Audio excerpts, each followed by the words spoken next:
Kapamilya actress, matagal nang inaabangang lumipat pero muling tinanggihan ang malaking offer ng TV5. Usap-usapan ngayon sa showbiz circle ang isang kapamilya actress na muling naging laman ng blind item matapos niyang tanggihan ang isang napakalaking offer mula sa TV5. Ayon sa mga insider, hindi biro ang inihandang talent fee at project lineup para sa aktres. May primetime series, entertainment show at guaranteed contract pa raw. Pero kahit gaano kalaki ang alok, naninindigan umano ang aktres na manatili sa bakuran ng ABS-CBN. Kilala ang aktres na ito sa pagiging loyal at marespeto sa management.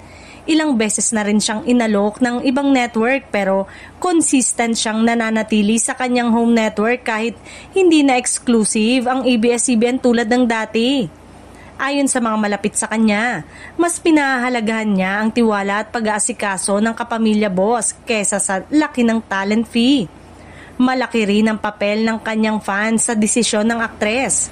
Ayon sa source, ayaw niyang biguin ng fans na sanay nang makita siya sa kapamilya shows at kasama ng kanyang team na ilang taon ng kanyang nakatrabaho. May takot din umano ang aktres na baka maapektuhan ang kanyang career direction at creative freedom kapag lumipat siya sa ibang network.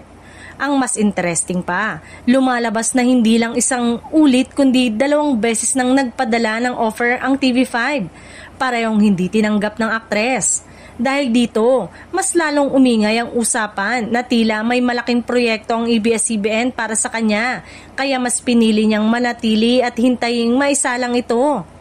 Ngayon, tuloy ang espekulasyon kung sino nga ba ang kapamilya actress na ito.